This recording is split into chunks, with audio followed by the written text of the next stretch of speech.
I think the Pope needs to seek Donald Trump's forgiveness for saying such an outlandish thing.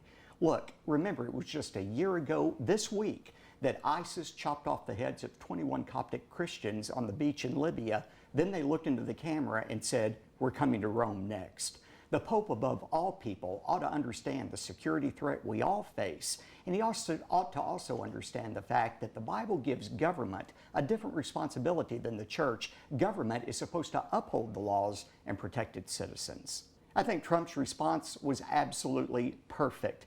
Look, I have to hand it to the Pope. He did perform a miracle today. He did something no other human being has been able to do in history, and that is turn Donald Trump into a martyr.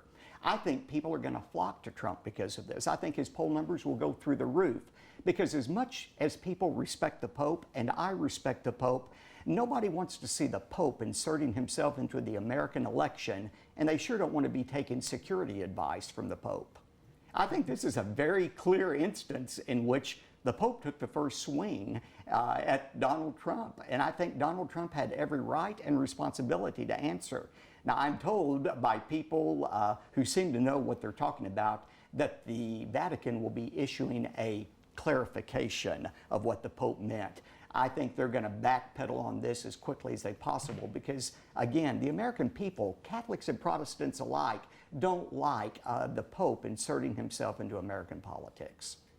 I think when you have a non-American who is singling out a political candidate and condemning him, I don't think people think that's fair.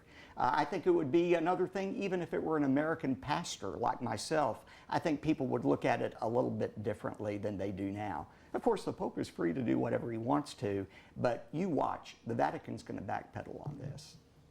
I think it's just wrong for the Pope to single out a candidate, call him by name, and condemn him like he did. But again, the Pope will live with those consequences. I believe he's a godly man who has godly intentions. I just think the Pope has confused the role of the church, which is to show compassion to those in need, and the role of government, which is altogether different. Government, Romans 13 says, is to uphold the law and protect citizens, and we need to keep those two roles distinct. When you have the head of the Catholic Church standing up and saying, "You're not a Christian," you cannot afford to let that go unanswered.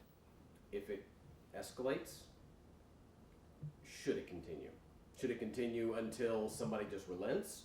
Or should the better angels of someone's nature prevail and just say, you know what, it's politics, let's all stop now?